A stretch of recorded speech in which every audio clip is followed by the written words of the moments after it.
తిరుపతి, తలకోన, నేలపట్టు ప్రాంతాలను పర్యాటక పరంగా మరింత అభివృద్ధి చేస్తామని మంత్రి కందుల దుర్గేష్ తెలిపారు. తిరుపతిలో ఆయన మాట్లాడుతూ పర్యాటక రంగం అభివృద్ధికి CM Chandrababu, deputy CM Pawan ఆసక్తి చూపుతున్నారని చెప్పారు. పెట్టుబడిదారులు తిరుపతిలో పెట్టుబడి పెట్టాలని కోరారు. జిల్లాలో ఎకో అడ్వెంచర్ టూరిజం రంగాల్లో విస్తృత అవకాశాలున్నాయని మంత్రి వివరించారు.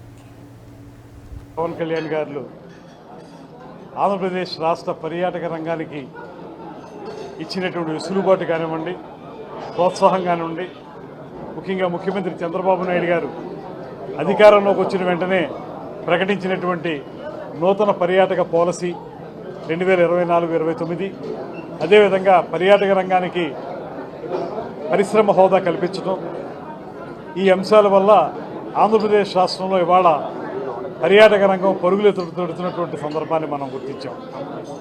ముఖ్యంగా విశాఖపట్నం, విజయవాడ ప్రాంతాల్లో ఈ తరహా పెట్టుబడిదారుల సదస్సును ఏర్పాటు చేసుకుని ఇప్పుడు రాయలసీమ జిల్లాల్లో తిరుపతి ప్రాంతంలో ఈ కార్యక్రమాన్ని ఏర్పాటు చేసుకోవడం జరిగింది. ఈ కార్యక్రమం యొక్క ప్రధానమైన ఉద్దేశం ప్రభుత్వం ఇస్తున్నటువంటి సహకారాన్ని అందిపుచ్చుకుని పబ్లిక్ ప్రైవేట్ పార్ట్నర్షిప్ విధానంలో పెట్టుబడిదారులు ముందుకొచ్చి కేవలం రిలీజియస్ టూరిజం వరకే పరిమితమైనటువంటి ప్రాంతంలో దానికి మించి ఇతరత్ర పర్యాటక కార్యక్రమాలు ఏవైతే ఉన్నాయో, అది ఎకో టూరిజం కానివ్వండి, హెలీ టూరిజం కానివ్వండి, వెల్నెస్ టూరిజం కానివ్వండి, అదేవిధంగా అడ్వెంచర్ టూరిజం కానివ్వండి, ఇలాంటి రకరకాల టూరిజం యాక్టివిటీస్లో దాంతోపాటు వసతి సౌకర్యాలను ఏర్పాటు చేసేటువంటి కార్యక్రమాల్లో ఎవరైతే ఔత్సాహిక పెట్టుబడిదారులు ముందుకు వస్తారో వారికి సహకారాన్ని అందించి ప్రభుత్వ పరంగా ఇన్సెంటివ్స్ ఇచ్చి తద్వారా ఈ ప్రాంతాన్ని రిలీజియస్ టూరిజంతో పాటు ఇతరతర టూరిజంలో కూడా అభివృద్ధి చేయడానికి వీలుగా ఈ సదస్సును ఏర్పాటు చేయడం జరిగింది.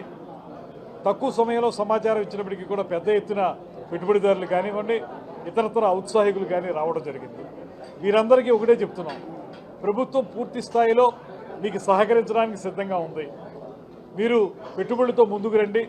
ఒక పక్కన మీకు అవసరమైనటువంటి ల్యాండ్ పార్సిల్ ఇవ్వడం కానివ్వండి, దాంతోపాటు ప్రభుత్వ పరంగా ఇచ్చేటువంటి ఇన్సెంటివ్స్ ఏవైతే ఉన్నాయో, ఇండస్ట్రీ స్టేటస్ ఇవ్వడం వల్ల ఎస్జిఎస్డి రీఎంబర్స్మెంట్ కానివ్వండి, లేకపోతే పవర్ ఛార్జెస్ విషయంలో రీఎంబర్స్మెంట్ కానివ్వండి, ఇతరత్ర ఏవైతే పొందుపరిచామో వాటన్నింటినీ మీకు అందిస్తాం, మీరు ముందుకు రండి అని చెప్పి ఆహ్వానించడానికి కార్యక్రమాన్ని ఏర్పాటు చేసాం.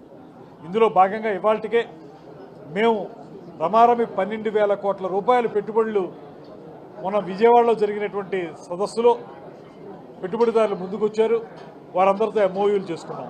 అదేవిధంగా ఇవాళ మధ్యాహ్నం నుంచి 1-to-1 కూర్చుని ఇక్కడికి వచ్చినటువంటి పెట్టుబడిదారులతో మాట్లాడి వారు ఏ రకమైనటువంటి కార్యక్రమాలు చేపడుతున్నారనేటువంటి దాన్ని తీసుకుని వారికి సహకారాన్ని ఇచ్చి వాటన్నింటిని కూడా పట్టాలెక్కించే విధంగా కార్యక్రమాలను ఏర్పాటు చేయడానికి ఇవాళ ఈ సదస్సుని ఏర్పాటు చేసుకోవడం జరిగింది. చాలా ఉత్సాహంగా అందరూ ముందుకొచ్చారు. ప్రజాప్రతినిధులు కూడా పెద్ద ఎత్తున విచ్చేశారు.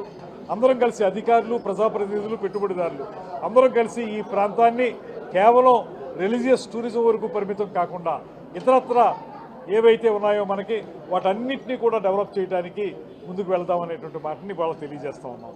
దాంతోపాటు మాకు వచ్చినటువంటి కొత్త రకమైనటువంటి విధానాల్లో గత ప్రభుత్వం ఏనాడు కూడా ₹1 ఖర్చు పెట్టలేదు పర్యాటక రంగం మీద. పెట్టుబడిదారులు ఎవరన్నా వస్తే వాళ్ళని నిరాశపరిచింది తప్పితే ఎక్కడా కూడా వాళ్ళని ప్రోత్సాహపరిచేటువంటి కార్యక్రమాలు చేపట్టలేదు. ఈ ప్రాంతానికి చెందినటువంటి పర్యాటక శాఖ మంత్రి ఆ రోజు ఉన్నప్పటికీ కూడా, ఈ ప్రాంతానికి చెందినటువంటి అనేక మంది నాయకులు ఉన్నప్పటికీ కూడా ఏనాడు కూడా ఈ ప్రాంతంలో పర్యాటక రంగాన్ని అభివృద్ధి చేయాలని ఆలోచన చేయలేదు. దాంతోపాటు మనకి ఈ ప్రాంతంలో ఉన్నటువంటి అనేక సుందరమైన ప్రదేశాలు, నేలపట్టు కానివ్వండి, తలకోన కానివ్వండి, ఫ్లెమింగో ఫెస్టివల్ క్రితం సంవత్సరం అక్కడ సుళ్ళూరుపేట ఎమ్మెల్యే గారి నేతృత్వంలో చేశాం. అదేవిధంగా ఈ ప్రాంతంలో కూడా మళ్ళీ ఇతరత్ర కార్యక్రమాలను చేపట్టి ఫెస్టివల్స్